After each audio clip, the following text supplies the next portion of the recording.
Alrighty guys, hi, it's Amanda. Welcome back to my channel. I hope you're having an amazing day today. As always, if you're new or returning and you haven't yet already, please be sure you're subscribed to the channel. If you like the video, give it a big thumbs up. And if you have any comments, questions, or concerns, leave them down below. I will try my best to see you there. So today's video is going to be one that I figured would be good to start a conversation with you guys about, because as a commentary channel, I talk a lot about problematic YouTubers. And I started thinking, I'm sure everybody has different qualifications for what they consider to be problematic or what constitutes a YouTuber to be problematic in their eyes. So since I talk about behaviors and patterns, and I talk about who I think is problematic, I wanted to give my interpretation of what problematic means to me and allow a conversation to be had with you guys down below about what you think makes a creator problematic in your eyes and what you think they can do, if anything, to change your opinion or change your look on that. So for me, problematic creators is something that's not new. I think in the last few years, as drama channels and commentary channels have kind of had more of a platform on YouTube, we see more of this term being used to call out behavior that is unacceptable. And I think everybody to some degree has the same baseline of what may be problematic. But as I continue to make videos and give my opinion and talk about it, I wanted to have a video for everyone to reference and again to have a conversation with you guys about what I think is problematic. So for me, somebody becomes problematic when it has become a pattern of behavior. As humans, and creators are humans, mistakes are likely to happen. Things are likely to be said and taken out of context or be said in a fit of rage or a fit of emotion, or they're being defensive for whatever reason. Creators are people at the end of the day. They're likely to not always please everybody. And I think sometimes problematic becomes a scapegoat for channels to take the opportunity to maybe talk about somebody they don't like or they don't agree with, or someone who has opposing opinions of their own. For me personally, someone has to have that pattern. There has to be an underlying pattern. It can't be an isolated incident. It has to be something that is reoccurring. And when things reoccur with problematic behavior, it typically escalates.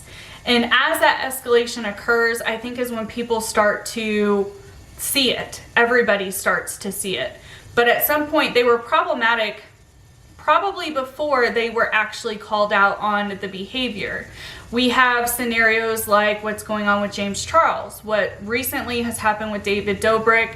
We have problematic YouTubers like Eugenia Cooney. We have problematic YouTubers who are just shit stirrers, for a lack of a better term.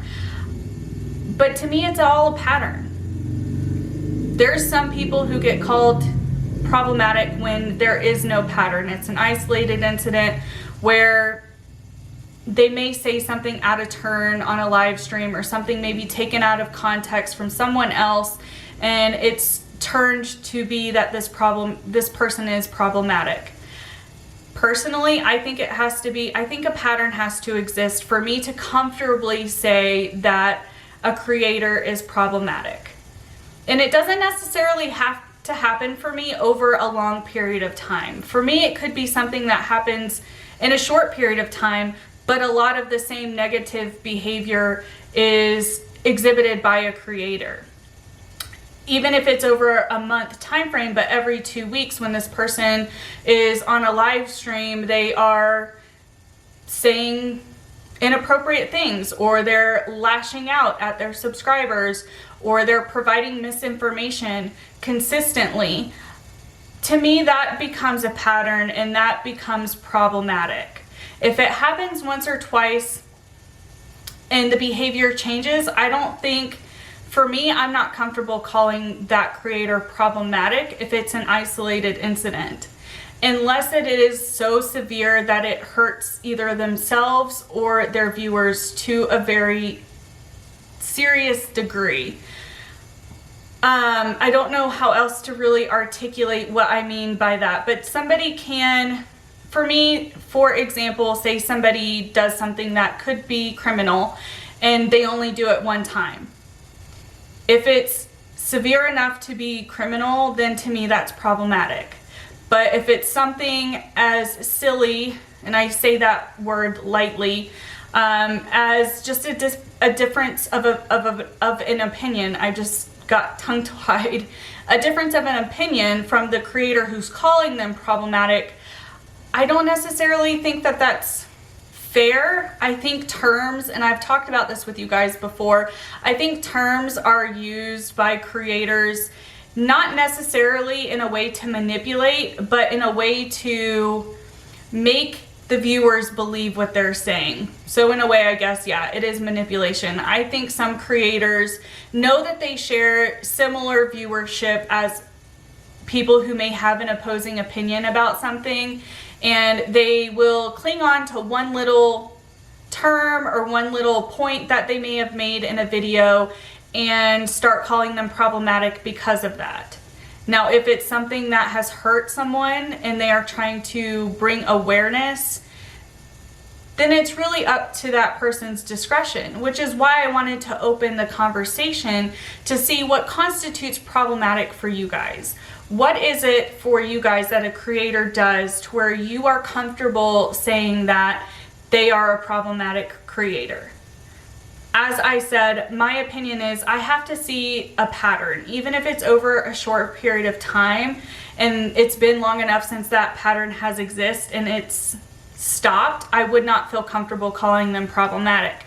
But if it's something that is continuing to happen, I would say that they are problematic if it is hurting themselves or others. And words can hurt people. That's something that I think a lot of commentary creators know and maybe take advantage of at times, is if you're sitting on a platform recording yourself and then editing it or uploading it, you're likely to have listened to what you're saying, or you've thought about what you're saying. So you've put enough thought into it by the time it goes live.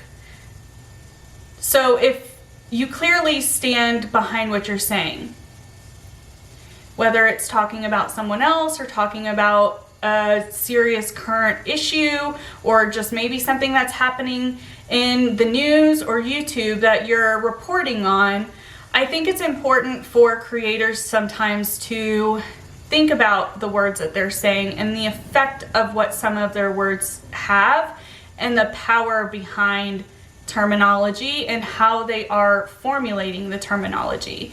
Because you can be a problematic creator without having any controversies, in my opinion.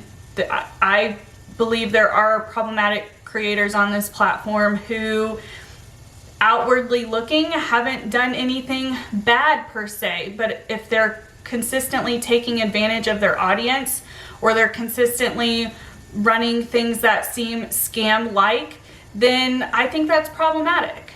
And another thing that I wanted to talk about when we're talking about problematic stuff or problematic creators is not everybody watches the same content. Not everybody, clearly, there are so many people on this platform, so many creators. There is no way that every problematic creator has been called out. So I implore you guys and I ask you guys, if you see anybody that is problematic, that you know has been problematic and they haven't been talked about, or you think it's something worth myself or a fellow commentary creator talking about, I encourage you to reach out to creators and let them know. It may not be something that they're able to discuss right away, but you never know. They may have a video idea fall through, or they may be stuck trying to get some kind of information on a video and they can't get it out, so they're wanting a supplemental video.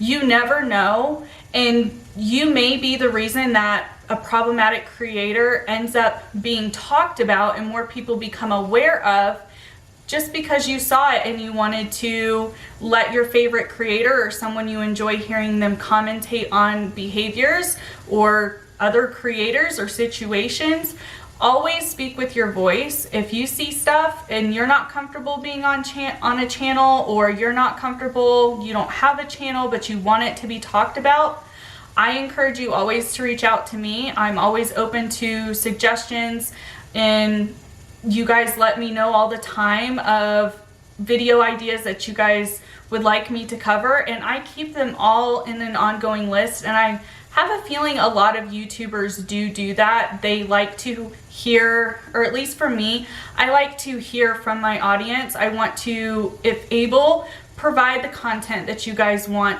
to hear.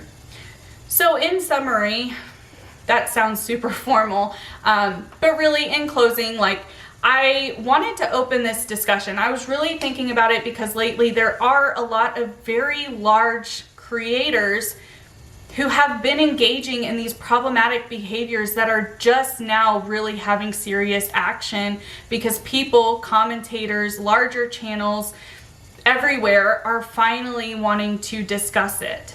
So I wanted to hear your feedback of what constitutes as a problematic creator for you, as I have given a very quick rundown of what I think, where I'm comfortable in calling someone problematic. So I look forward to hearing, seeing, what have you, your comments down below. And again, I hope you guys have a good day, evening, or night, wherever you are. And until next time, bye guys.